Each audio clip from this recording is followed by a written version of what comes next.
Hello everyone. आज class 12 का lecture number 2 हम देखने जा रहे हैं, जिसमें हम सबसे पहले पढ़ेंगे कि इलेक्ट्रिक चार्ज क्या होता है।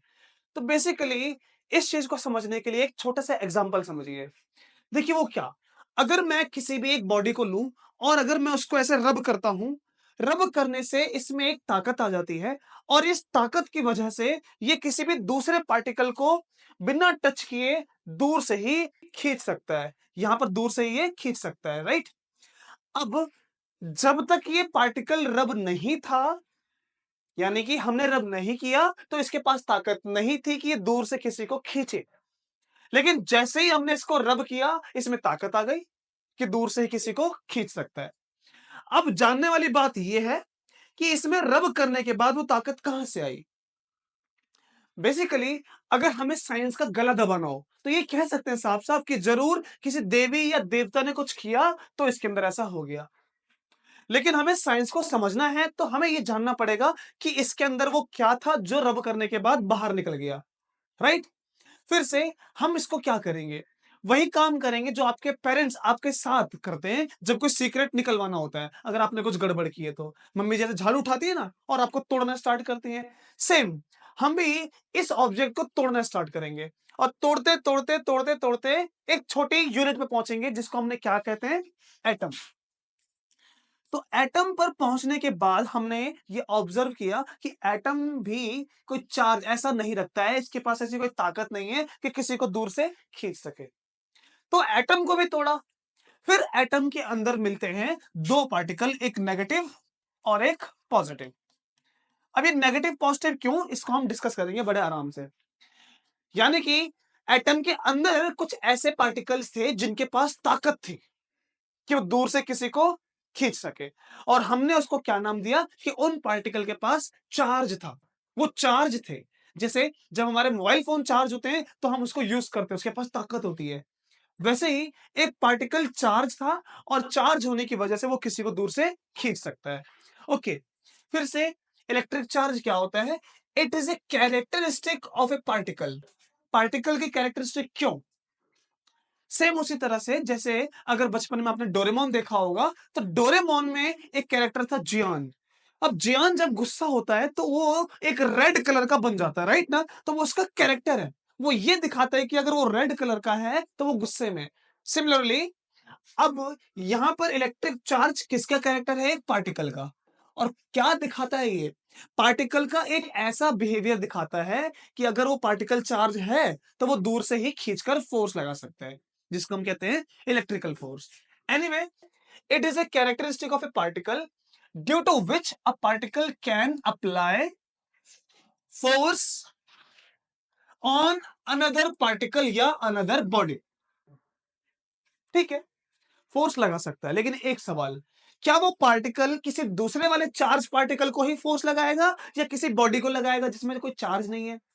देखिए, रियल में क्या होता है ना कि जब हम किसी बॉडी को पिक्चराइज करते हैं तो उसके अंदर जितने नेगेटिव होते हैं उतने ही पॉजिटिव। और नेगेटिव पॉजिटिव क्यों नाम दिया, इसका एक सिंपल सा एक एक्सपेरिमेंट है, फ्रैंकलिन ने किया, बट एनीवे इसको वैसे ना समझ के छोटा सा एग्जांपल देखते हैं। देखिए, अब क्या सीन है कि भाई मैंने इसको ऐसे रब किया, ये चार्ज हो गया, इसके पास ताकत आ गई, राइट ना। फिर मैंने इसकी ताकत को चेक करने के लिए कुछ कागज के पीसेस को चिपकाया और ये चिपक गया। फिर मैंने उसी तरह से इसको भी देखा, इसको भी रब किया, ये भी कुछ कागज के पीस को चिपकाता है। ठीक है, मैं समझ गया कि ये भी चार्ज है, ये भी चार्ज है।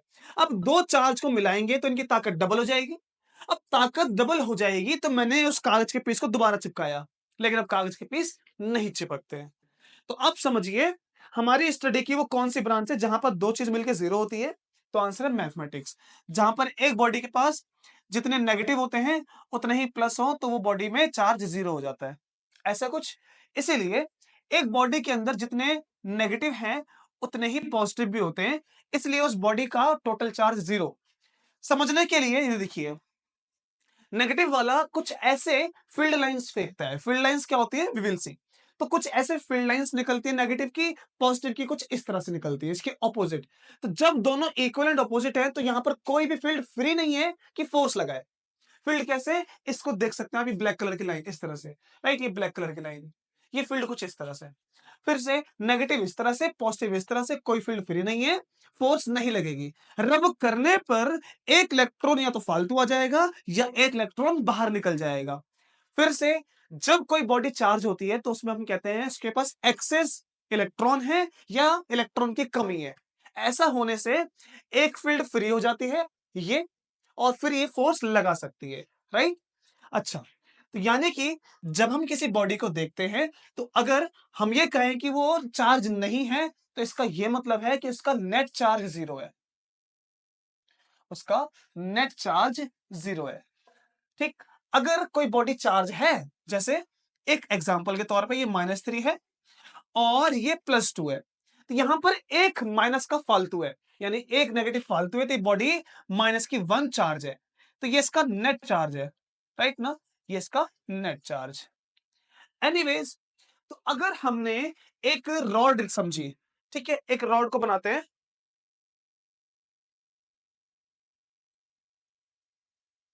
राइट? एक सेकेंड। ओके, सो सपोज कि एक रॉड है जो कि चार्ज कर रखी है हमने, तो इसको चार्ज करते हैं, ये लीजिए। अब इसको चार्ज करने के जो तरीके हैं हम आगे पढ़ने वाले हैं। अभी मान के चलिएगा कि ये प्लस की चार्ज है, यानी पॉजिटिव चार्ज है, ओके? इसके साथ हमने एक और बॉडी ली, एक स्फीयर टाइप में, ओके? स्फीयर ये ऐसे, okay, let me just select it,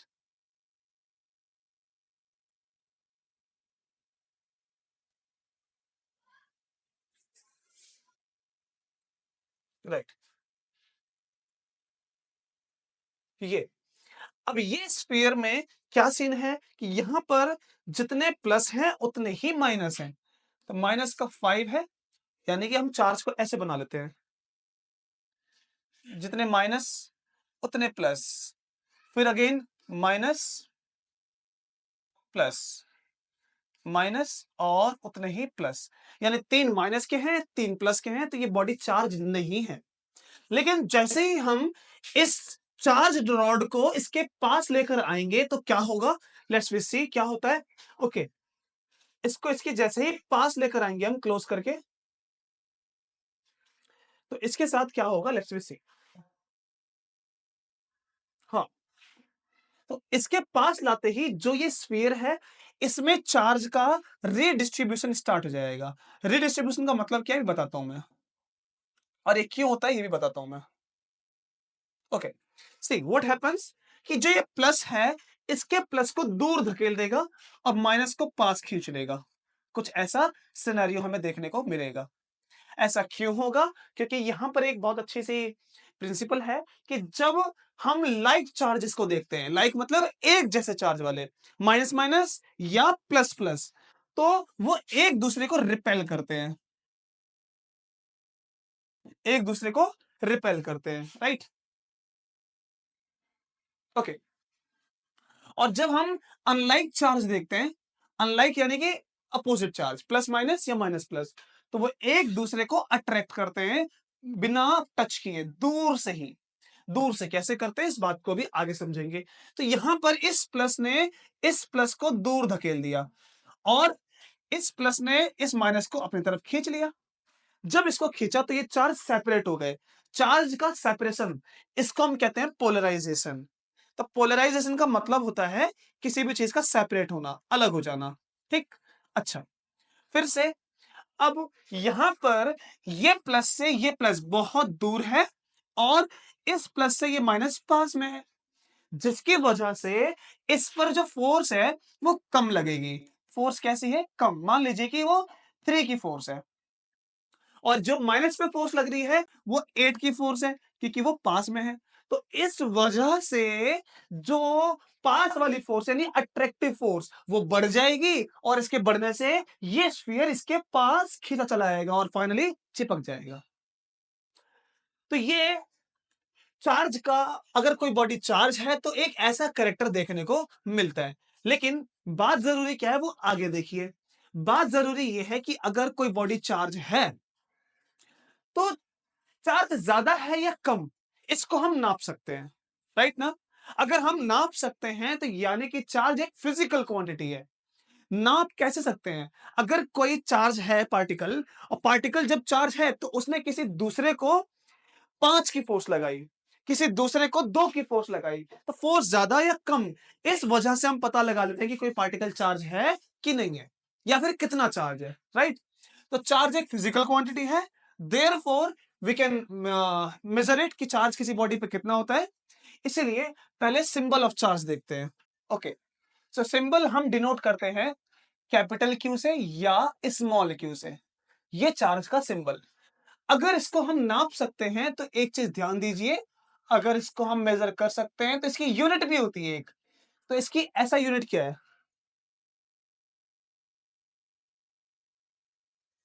okay, इसकी ऐसा यूनिट,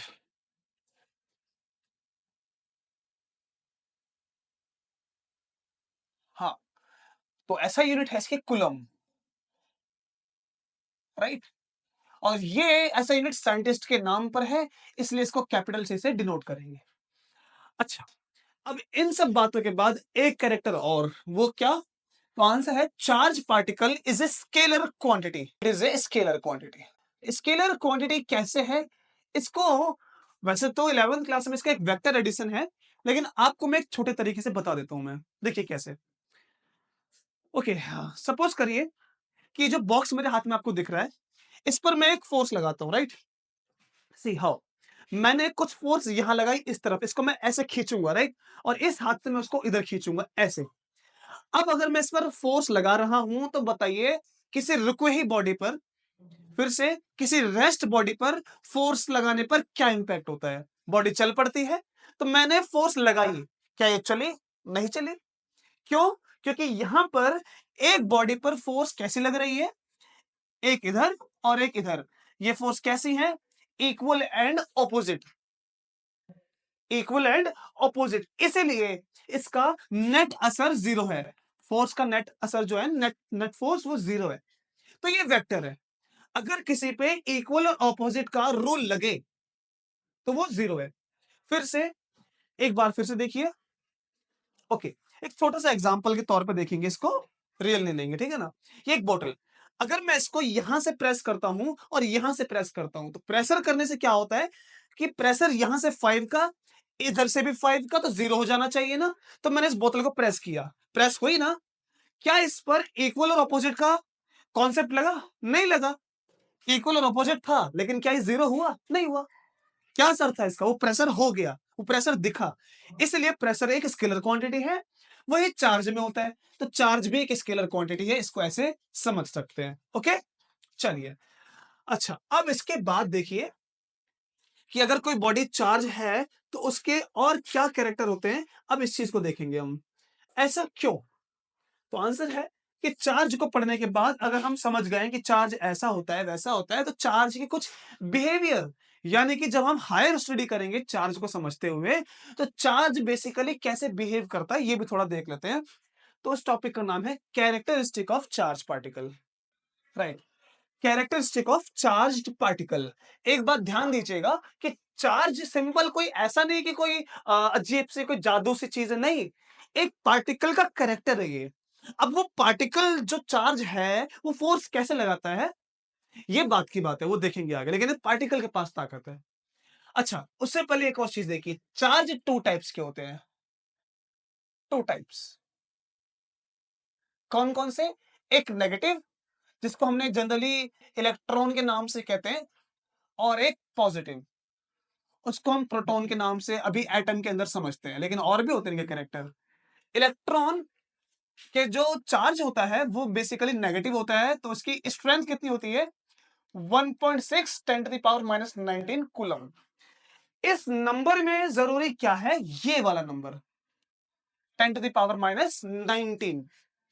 अदरवाइज कोई भी बॉडी का चार्ज 1.6 10 की पावर 25 हो सकता है, 1.6 10 की पावर 10 हो सकता है, लेकिन 10 की पावर माइनस 19 वो इलेक्ट्रॉन के लिए असाइंड है।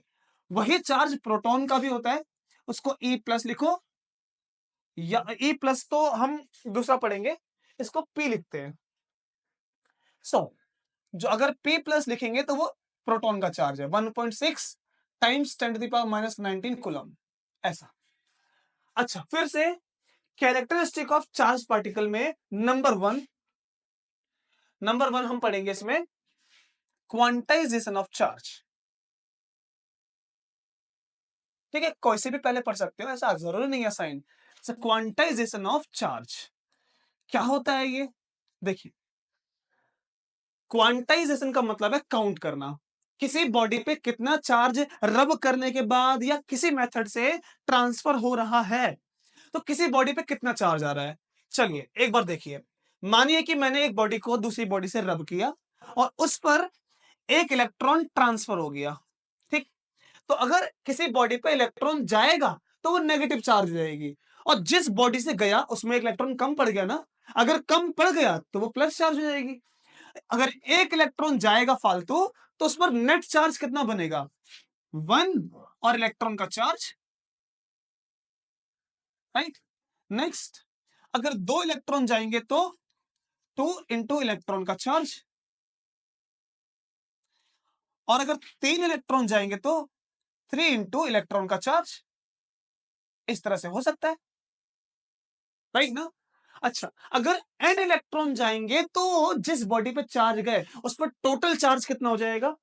तो 3e, n इलेक्ट्रॉन जाने पे ne, तो किसी बॉडी पे टोटल चार्ज जाएगा q इक्वल्स ne। ये q क्या है? Total charge on a body,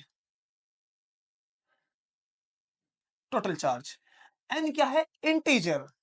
इस इंटीजर के बारे में थोड़ा ध्यान से समझना। और e क्या है? इलेक्ट्रॉन का चार्ज, राइट ना। अच्छा, n इंटीजर क्यों है? तो सुनिए, असल में इलेक्ट्रॉन एक एलिमेंट्री चार्ज होता है। It is elementary charge particle, elementary charge particle.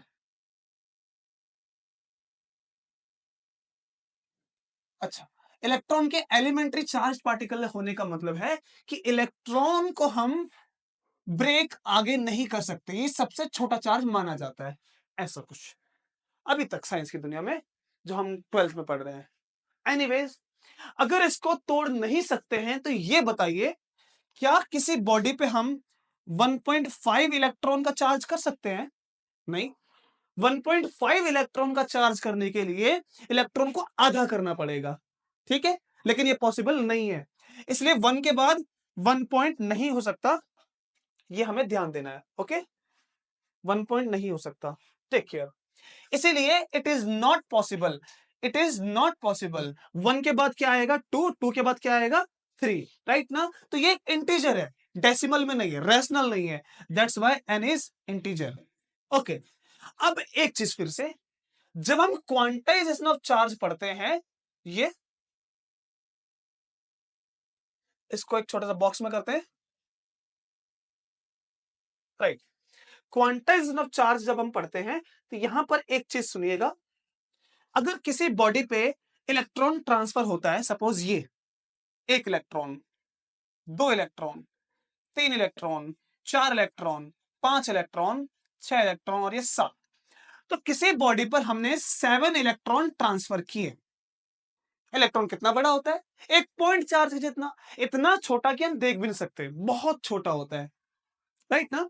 अगर ऐसा है, अगर मैं इसको दूर से देखूंगा, यानी उस दुनिया से जिस दुनिया में हम जीते हैं, मैक्रोस्कोपिक लेवल पर, मेसोस्कोपिक लेवल पर, तो ये जो किसी बॉडी पर चार्ज गए, ये हमें दिखाई देगा एक सीधी लाइन की तरह। अब सीधी लाइन में कितने चार्ज होते हैं, यानी कितने पॉइंट होते हैं? सीधी लाइन में इन्फिनाइट पॉइंट होते हैं। अब फिर से वही पिक्चर को जब हम माइक्रोस्कोप में देखते हैं, यानी माइक्रोस्कोपिक लेवल पर, तो हमें वो 1 2 3 4 5 6 7 दिखाई देता है, और दूर से देखे तो इनफाइनाइट दिखाई देता है। क्या जिस चार्ज को हम देख रहे हैं मेसोस्कोपिक लेवल पर, क्या वो इनफाइनाइट चार्ज है? अगर कोई बॉडी में इनफाइनाइट चार्ज है तो वो बेकार जाएगा सब कुछ, राइट, उसकी स्टडी नहीं कर पाएंगे। इनफाइनाइट चार्ज का मतलब बहुत ज्यादा। इसीलिए जब हम माइक्रोस्कोपिक पे आते हैं या मेसोस्कोपिक पे आते हैं तो क्वांटाइजेशन ऑफ चार्ज फेल हो जाता है। अच्छा, लेकिन माइक्रोस्कोपिक पे काम करता है। इसीलिए इसके लिए एक लाइन लिखी छोटी सी, वो ये कि quantization of charge is valid, is only valid up to microscopic level. Up to microscopic level. ठीक है, तो ये बात आपको ध्यान में रखनी है। इसके साथ साथ अगर किसी बॉडी पे चार्ज जा रहा है तो हमें समझ में आ रहा है, लेकिन एक क्वेश्चन, जिस बॉडी पे चार्ज जाएगा क्या वो बॉडी हल्की हो जाएगी कि भारी हो जाएगी? इस चीज को अभी समझते हैं। ठीक है, ओके नाउ अब हम देखते हैं कि क्या जिस बॉडी पे नेगेटिव चार्ज होता है यानी कि इलेक्ट्रॉन ट्रांसफर होता है तो उस बॉडी का वेट बढ़ता है कि नहीं। अच्छा देखिए, अभी हमने इससे पहले एक डिस्कस किया था बात को कि charge particle is a characteristic, यानी electric charge is a characteristic of a particle, right ना। अच्छा, अब वो नेगेटिव चार्ज किसके पास होता है? इलेक्ट्रॉन के पास, राइट। और चार्ज भी यही है। अगर इलेक्ट्रॉन पे एक नेगेटिव चार्ज होता है तो जब हम किसी बॉडी को रब करके चार्ज करते हैं तो क्या होता है? तो होता ये है कि उस बॉडी पर इलेक्ट्रॉन ट्रांसफर हो जाता है या उस बॉडी से इलेक्ट्रॉन कम हो जाता है। लेकिन जिस बॉडी पर इलेक्ट्रॉन गया, ठीक है, तो वो नेगेटिव चार्ज हो जाती है। अगर वो बॉडी नेगेटिव चार्ज हुई तो वहां पर क्या हुआ? वहां पर एक इलेक्ट्रॉन ट्रांसफर हो गया। और इलेक्ट्रॉन पार्टिकल है, पार्टिकल इसका भी कुछ मास होता है। कितना मास होता है इसका?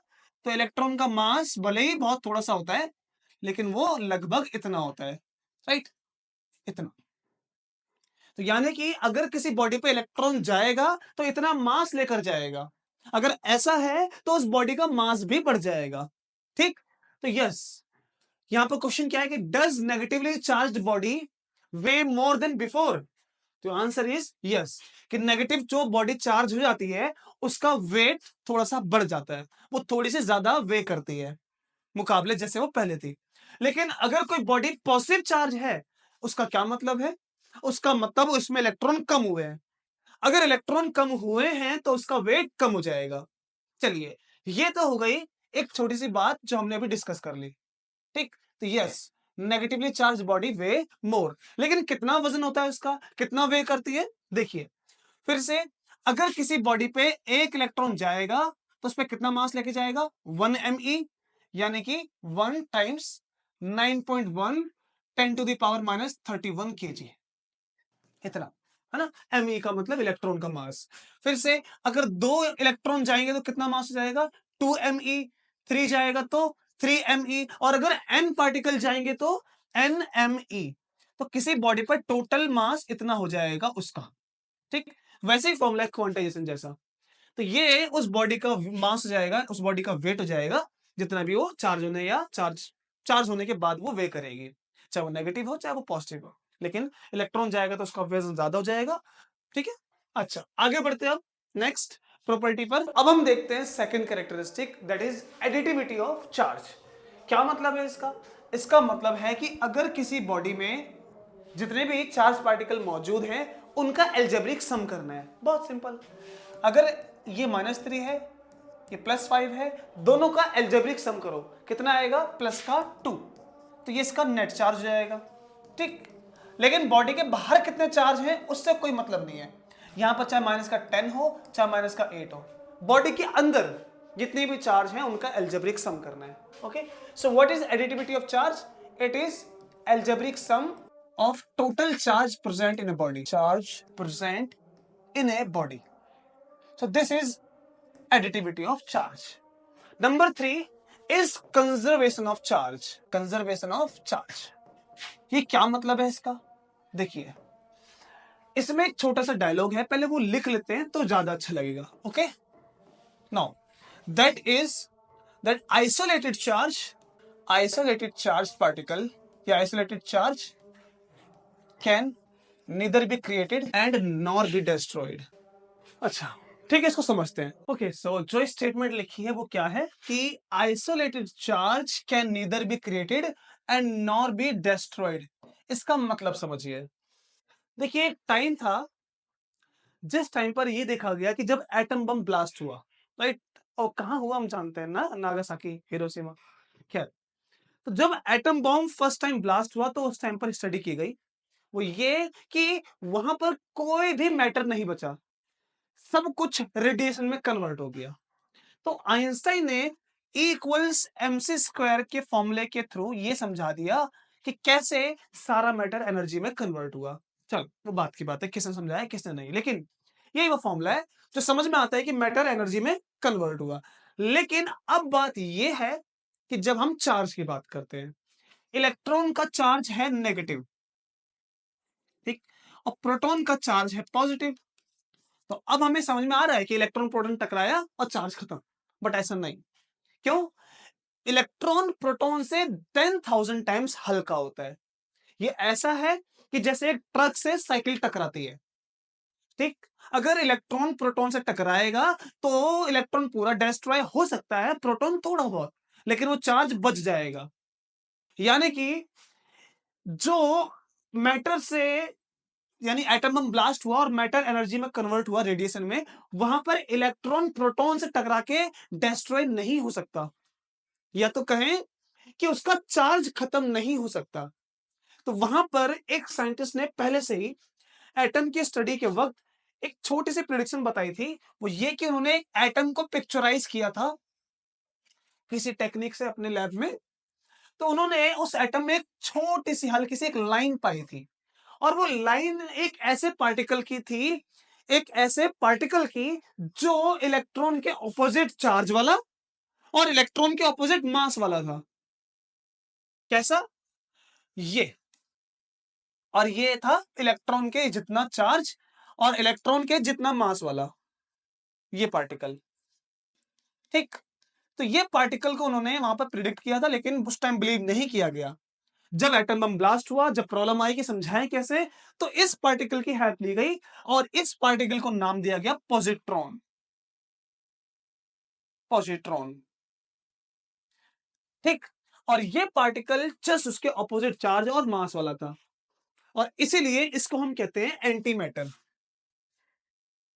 तो उस टाइम समझ में आया कि चार्ज पार्टिकल कभी अकेला बनता नहीं है, कभी अकेला खत्म नहीं होता। वो कैसे खत्म होगा?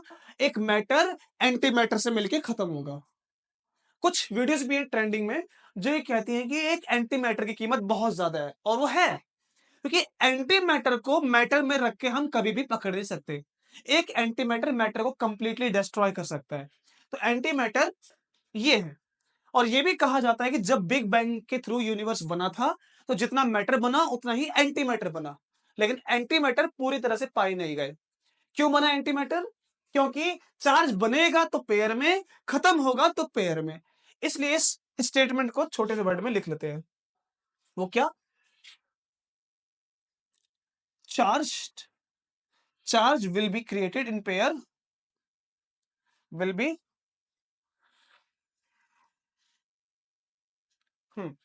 Will be created in pair and and will be destroyed in pair, will be destroyed in pair.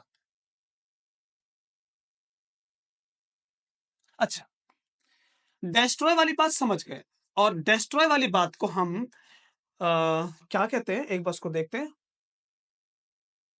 ये डेस्ट्रॉय, और डेस्ट्रॉय वाली बात को हम कहते हैं एनिहिलेशन। ओके, चलिए एक बार छोटा सा देखते हैं।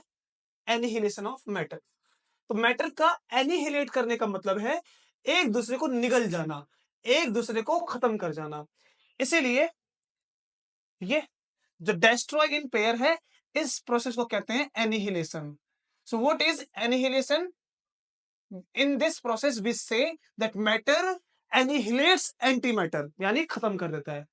और पेयर में बनने की बात करें तो समझ सकते हैं कि एक मेटल की प्लेट, कोई भी मेटल की प्लेट, इस पर एक लाइट साइन करती है इस तरह से, गामा रेडिएशन, ठीक। तो जब इस पर गामा रेडिएशन साइन करता है, गामा का सिंबल, तो यहां पर कुछ इलेक्ट्रॉन इस मेटल से बाहर आते हैं इस तरह से, और साथ में कुछ पॉजिट्रॉन भी बाहर आते हैं इस तरह से। क्योंकि चार्ज अकेला नहीं बनेगा, चार्ज बनेगा तो कैसे? पेयर में। खत्म होगा तो कैसे? पेयर में। पेयर में बनने को बोलते हैं पेयर प्रोडक्शन, ये पेयर प्रोडक्शन। और खत्म होने को बोलते हैं एनहिलेशन, ठीक।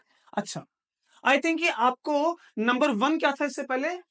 Quantization of charge. Let's we see. या quantization of charge and number 2 additivity of charge and number 3 conservation of charge. ये सारे टॉपिक आपको अच्छे समझ में आ गए होंगे। तो मिलते हैं अगली क्लास में अगली वीडियो के साथ। Thank you.